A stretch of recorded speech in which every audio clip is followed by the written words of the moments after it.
There were 212 people in that reception hall, and every single one of them thought they knew exactly who belonged at the head table and who'd been quietly moved to the back, near the kitchen doors, next to a floral arrangement large enough to make sure nobody had to look at her directly. I was the second name on that seating chart nobody wanted to say out loud. I want to tell you, before anything else happens in this story, that I never once stood up and made a scene about it. I refilled my own water glass. I complimented a stranger's centerpiece, and I never said a single word about where I'd been seated, or why. I didn't have to. 6 minutes into the best man's toast, a 29-year-old emergency room resident I had never met in my life stood up with a champagne glass in his hand, thanked a stranger who'd changed the entire direction of his career, and said my name into a microphone in front of everyone my mother had spent 9 years telling a very different story about. I want to back up, because none of that makes any sense yet, and it shouldn't. It took me 9 years to end up in that ballroom. It took a scholarship fund, with my name nowhere on it. Deliberately, carefully, nowhere on it. For the truth to finally introduce itself to a room that had already decided who I was, and stopped checking. For 14 years, my job has been showing up at the worst 4 minutes of a stranger's life and making sure they get a fifth one. I run field training for a regional EMS agency now, which mostly means I teach 23-year-olds how to keep their hands from shaking over a patient who's actively dying in front of them. It is not, by any definition my family has ever used at their dinner table, a prestigious job. It has never once been described in my mother's house as an achievement. It has been described, more than once, and always in that same measured, regretful tone, as a waste of a very good LSAT score. My family builds people who wear robes for a living. Judges, mostly, going back 3 generations, with a couple of federal prosecutors sprinkled in along the way for variety. There is a hallway in my parents' house. There still is, I'd guess, though I haven't walked it in 9 years, lined with formal portraits, hung in strict chronological order, each one lit from a small brass fixture mounted directly above the frame like a museum placard, every one of them in black, every one of them solemn, every one of them holding some version of the same folder, angled just slightly toward the camera, like a signature. I know exactly how many frames are on that wall, because I used to count them as a child, the way some kids count sheep to fall asleep. 11. There have always been 11. I was supposed to be the 12th. What nobody in that hallway ever knew, what my mother in particular never once suspected, right up until the exact moment a groom she'd personally approved of thanked a woman she'd told his family didn't exist, is that 6 years before that wedding, I quietly funded a scholarship in my grandfather's name. Not my mother's father, not a judge. My father's father, a volunteer fire chief named Silas, who never wore a robe in his life, and who is the only reason I know what I actually am, instead of what I was raised to become. I never told a soul where that money came from. I set it up through a community foundation, under an initials-only donor listing, specifically so that nobody, least of all my own family, could ever trace it back to me and turn it into one more thing to be quietly disappointed about at a holiday dinner. And then, at my little sister's wedding, the groom stood up to thank that donor by name in a room where my mother had spent the entire cocktail hour explaining to his mother, in a low, warm, perfectly rehearsed voice, that she wasn't sure I'd be able to make it. I want you to sit with that sentence for 1 second, because I certainly did, at the time, at that back table, with my husband's hand very quietly finding mine under the tablecloth before either of us had said a word. My mother didn't say I was dead. She didn't say we were estranged. She said I wasn't sure I'd be able to make it, a sentence engineered to sound like scheduling instead of what it actually was, which was an erasure so smooth it barely needed to lie at all. My name is Corinne. I go by my married name now, Corbin, which is a detail that is going to matter more than you'd think in about 40 minutes. Welcome back to Quiet Reckoning, where the patient ones finally get to tell the whole story, start to finish. If you like your justice slow, thorough, and delivered by somebody else entirely, settle in. Drop a comment and tell me where you're watching from, and hit subscribe. You're going to want to be here for the toast. Let me take you back to the hallway. Millbrook Falls, Pennsylvania, is the kind of small city that has exactly one good courthouse and treats it like a cathedral. It has a downtown built mostly of old limestone banks converted into law offices, a single decent Italian restaurant that every important family occasion in town has passed through at least once, and a country club with a waiting list that functions less like a membership queue and more like a status report on who's currently in favor. My father, Harlan Presley, sits on the county bench, the way his father did, and his father's cousin before that. My mother, Miriam, spent 26 years as an assistant district attorney before she retired into what I can only describe as full-time reputation management. Hers, my father's, and increasingly, as the years went on, mine, whether I wanted the management or not.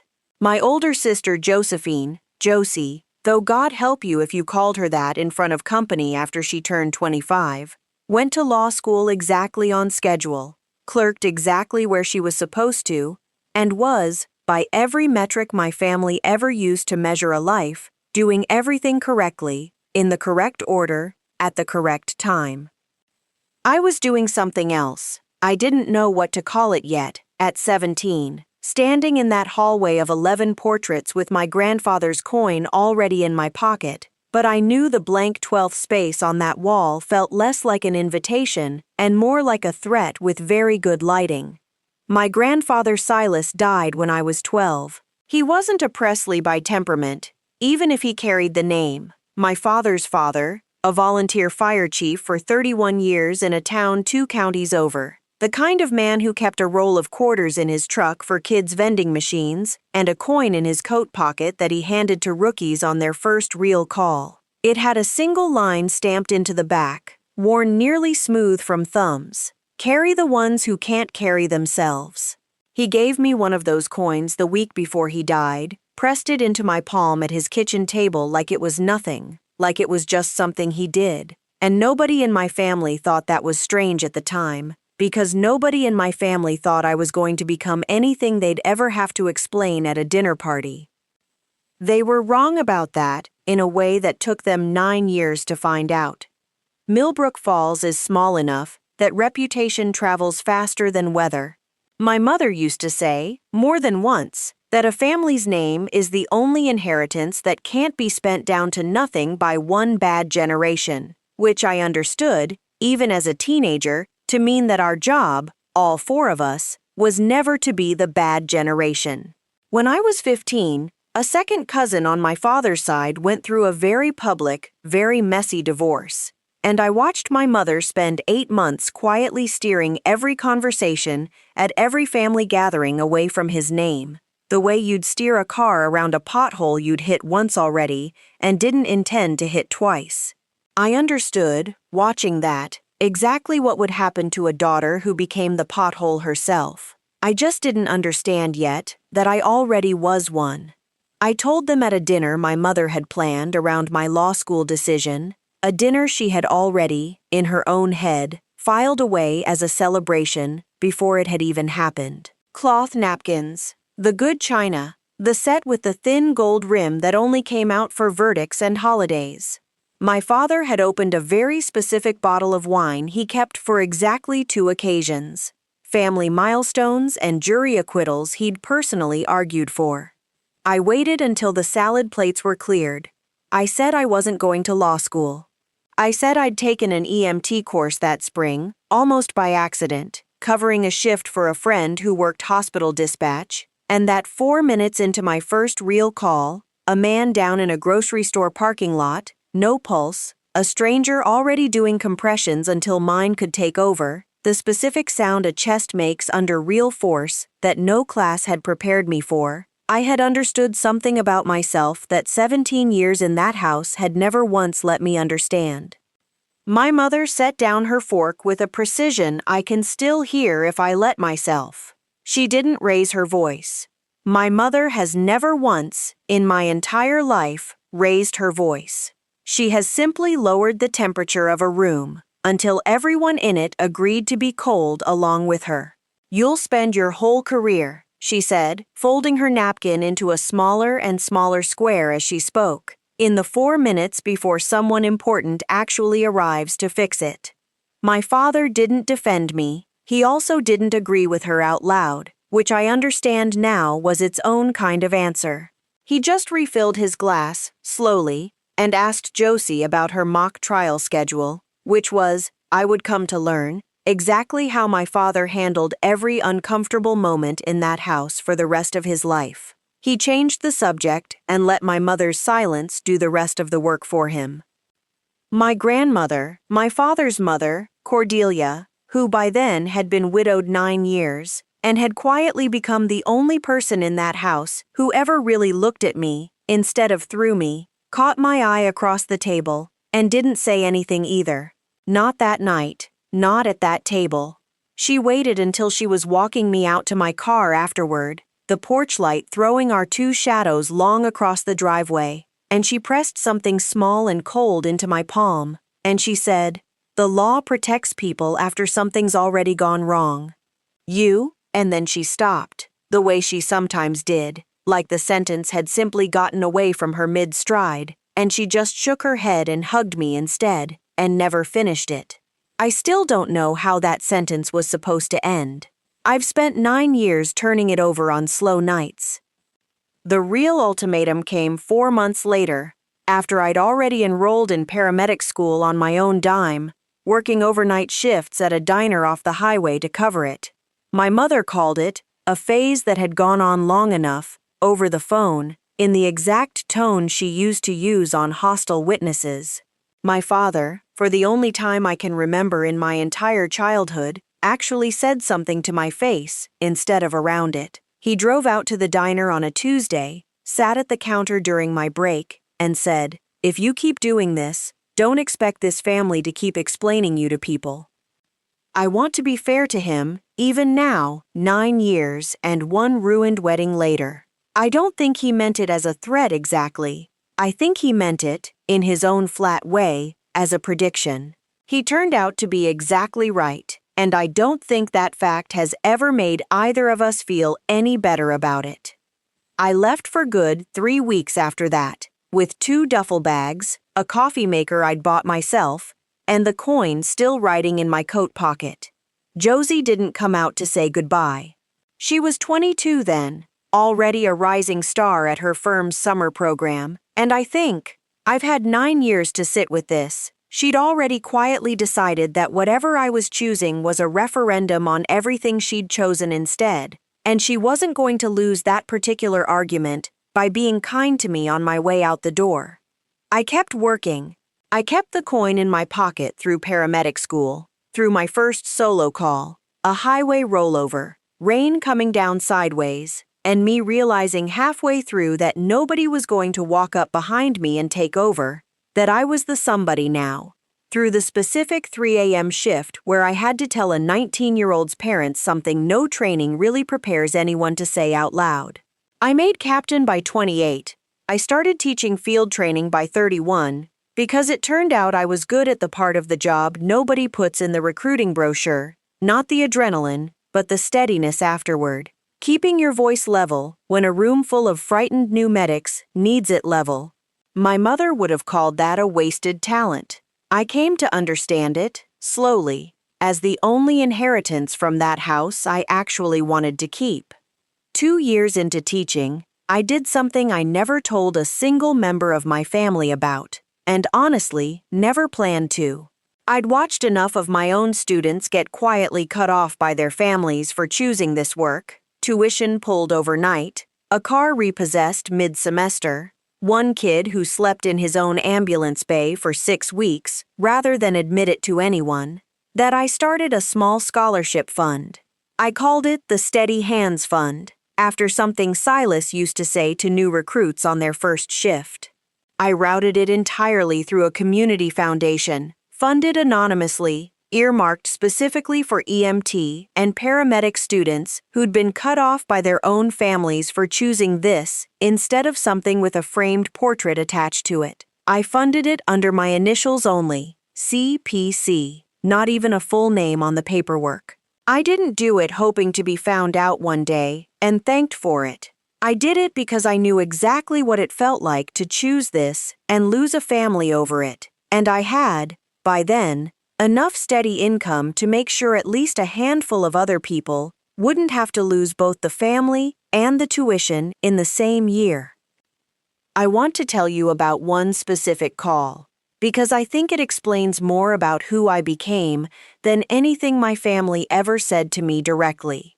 I was 26, 3 years into the job, dispatched to a 2-car collision on a county road with no streetlights. A woman in her 60s, trapped against the wheel, her husband already gone in the passenger seat, and I remember kneeling in glass in the rain with my hand pressed against her collarbone, telling her, over and over, in the calmest voice I owned, that help was coming and she needed to stay with me, just stay with me, and watching her believe it, because I said it like I believed it too. She lived. I found that out 4 days later, off the clock, calling the hospital on my own time because I needed to know. And driving home that night, still in my soaked uniform, I thought about my mother's dinner table, about the 4 minutes before someone important arrives to actually fix it, and I understood, maybe for the first time all the way down, that I was the someone. I had always been the someone.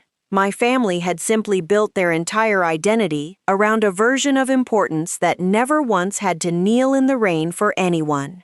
I'm not saying that to be cruel about it, even now. I'm saying it because it's the exact moment I stopped waiting for that hallway to make room for me and started building a life that didn't need it to. There was one moment, about 3 years before the wedding, when I could have used what I knew about my family to protect myself, and chose not to, and I want to tell you about it now, because it matters for what happens later. Josie called me, out of nowhere, no context, a number I hadn't heard from in almost 6 years, late on a Tuesday night, her voice doing something I'd never once heard it do, which was shake. She'd had a health scare. Something frightening enough that she was standing in a hospital parking lot at 11 at night, alone, too afraid to call our parents because she couldn't stand the thought of what it would do to the version of her they'd built in their heads, and too proud, even in that state, to call anyone else in her actual life who might tell someone.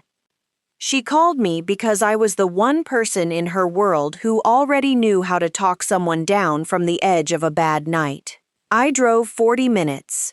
I sat with her in that parking lot until 3 in the morning. I never told our parents. I never told my husband the specifics, even now, even telling you this. I never once, in 3 years, brought it up to her again, and she never brought it up to me. We simply went back to being strangers who happened to share a childhood, as if it hadn't happened. I'm telling you this now because at that wedding, sitting at table 11, there was a version of that night I could have used like a knife, and I didn't, and I want you to remember that I had it in my pocket the entire evening, right next to the coin, and I never once reached for it. If you've ever done something good, specifically, so nobody could turn it into a debt you owed them, you already understand where this story is headed faster than my own family did.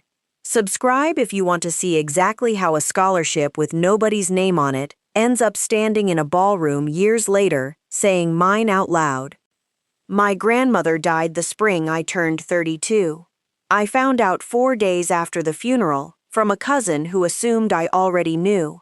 My mother had controlled the visitor list at the end, hospice, then the arrangements, then the service itself, and somewhere inside that control, my name had simply stopped appearing on anything. No call, no text. A funeral home pamphlet I found weeks later, forwarded by that same cousin, with my name absent from a survived by paragraph that otherwise ran 4 generations deep. I called it an oversight. The first time I said it out loud to my husband. I don't call it that anymore.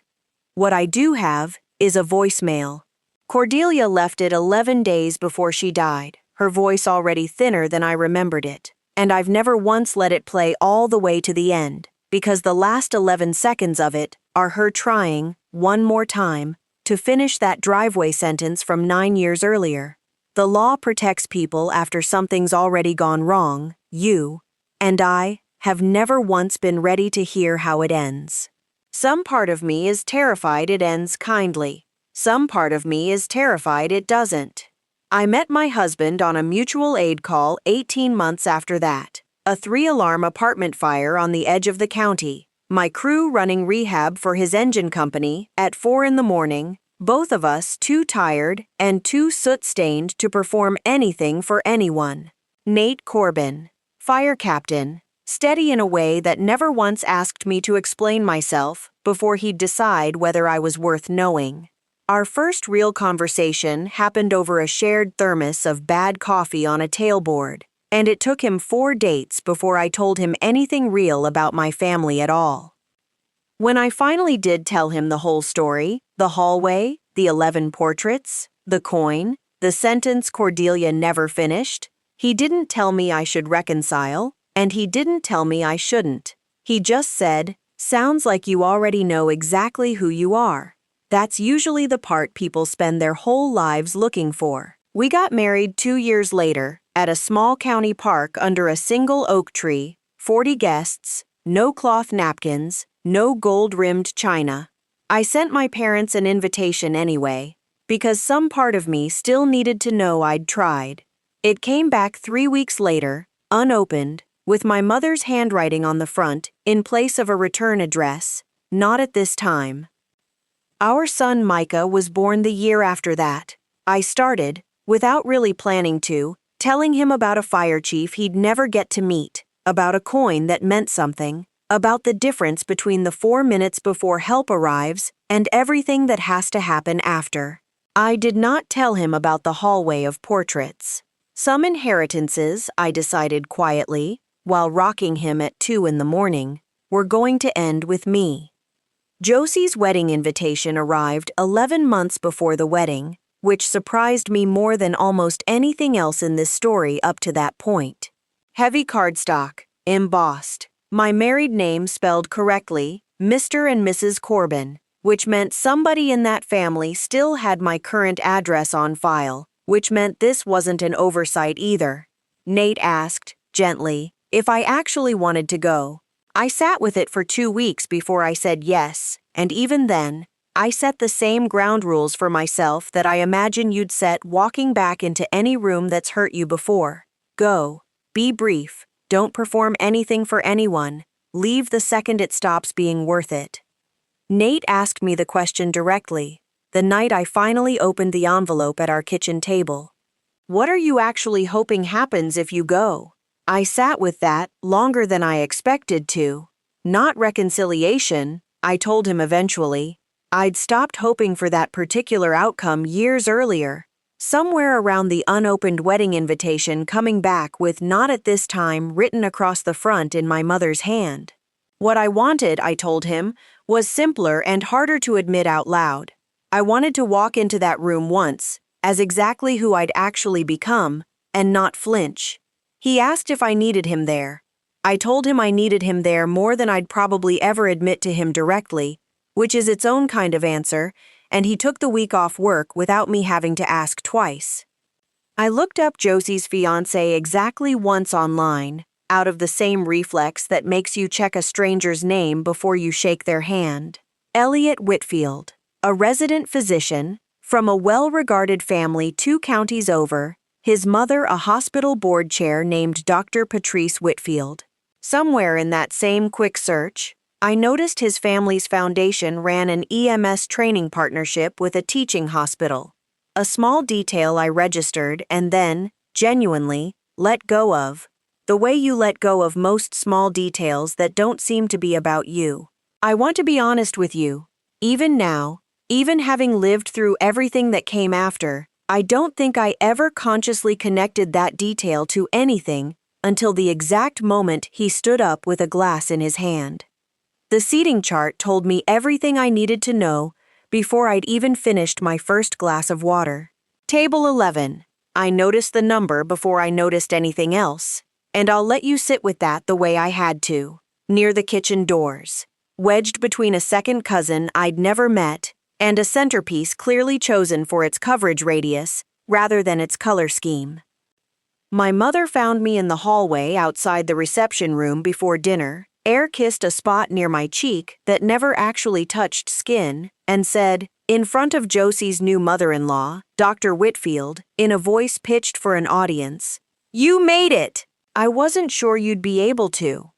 I didn't correct her. I want to be very clear about that, because there were at least half a dozen separate moments across that evening where I could have said something true and sharp and completely justified, and I chose, every single time, not to.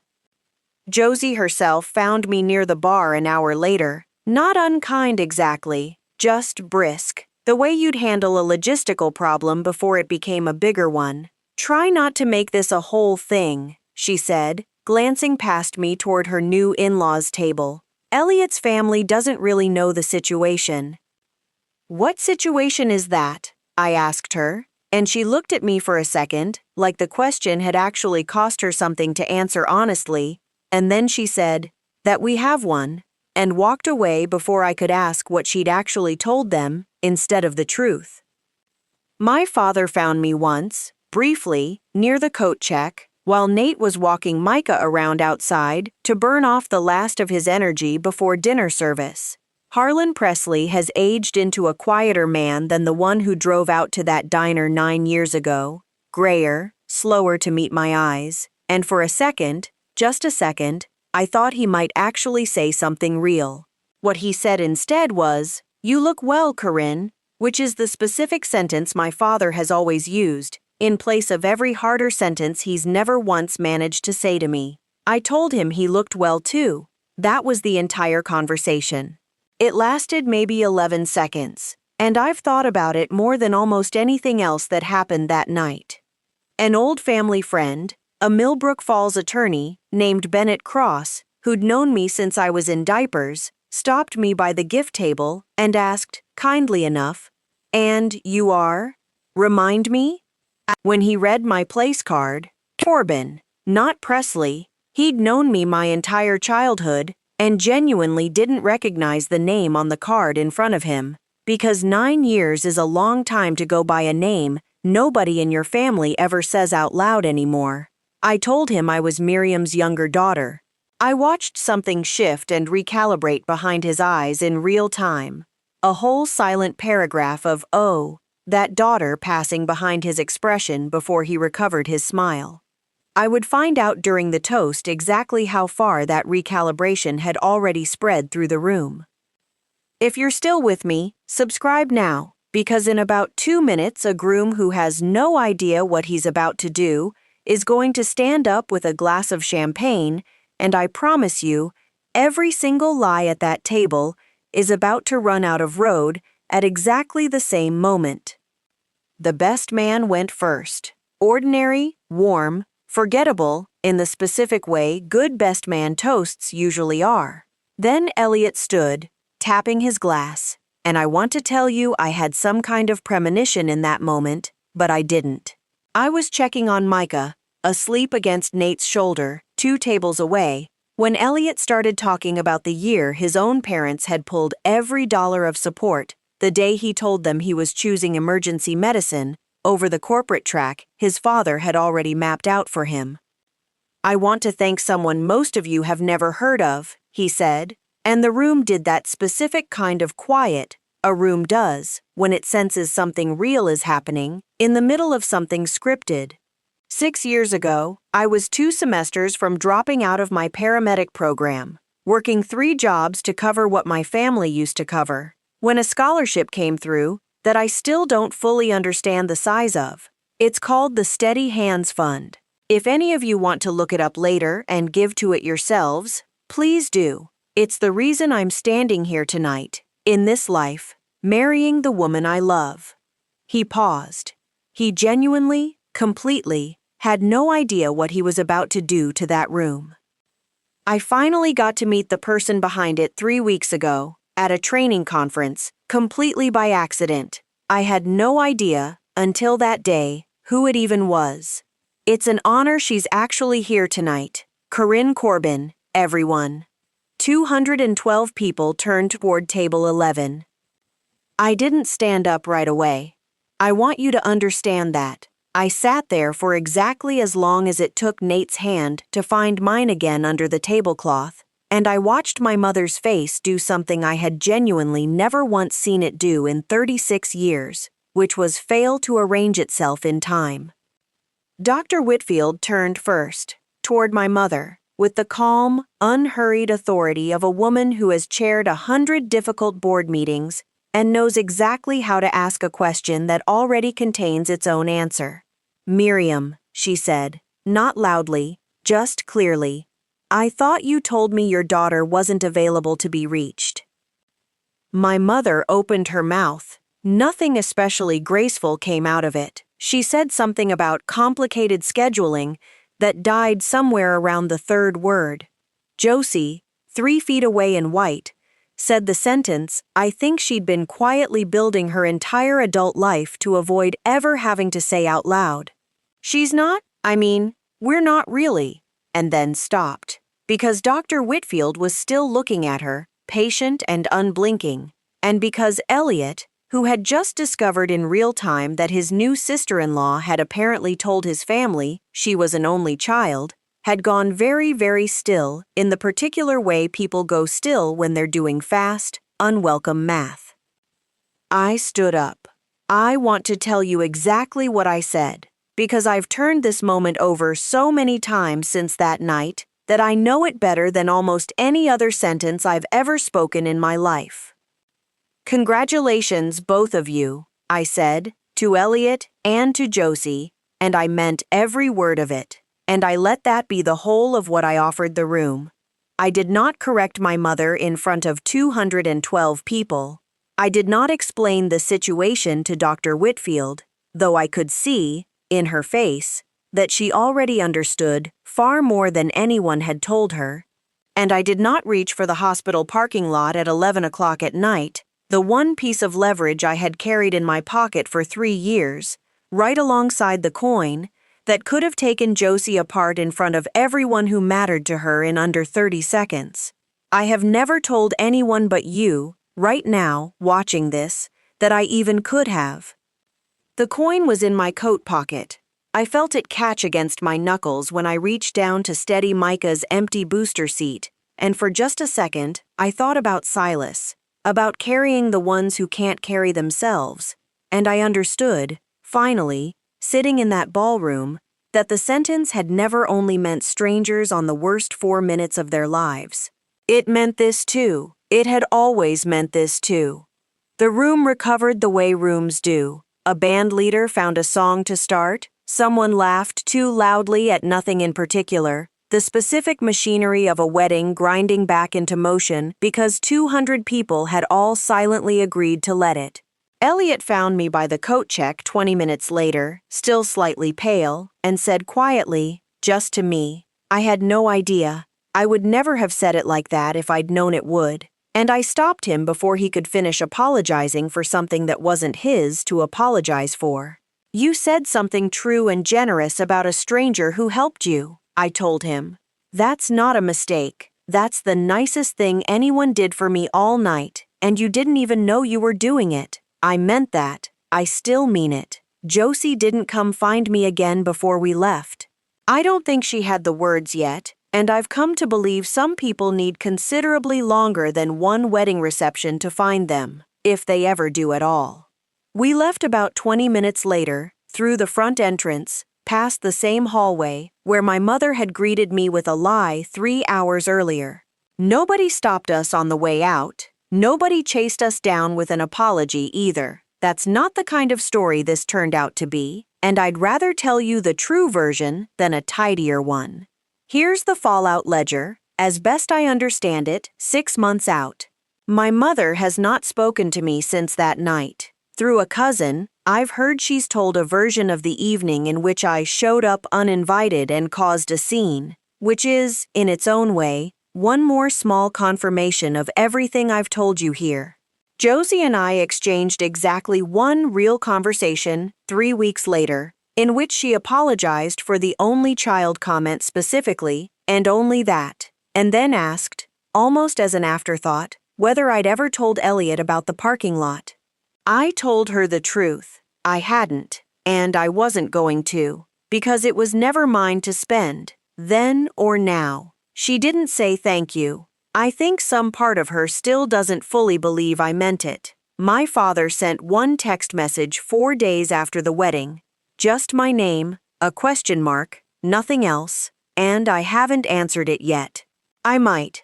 I honestly don't know. I've decided that's allowed to stay unresolved for as long as it needs to. 6 months later, our house looks nothing like that hallway of 11 portraits. There's a small shelf by the front door instead, low enough that Micah can reach it, and on it, next to a photo of Silas in his old turnout gear, there's a second challenge coin now, a new one I had made myself. For the first class of Steady Hands recipients I finally got to meet in person, Elliot included, though he still doesn't know I know the rest of that story yet. Maybe by the time this is out, he will.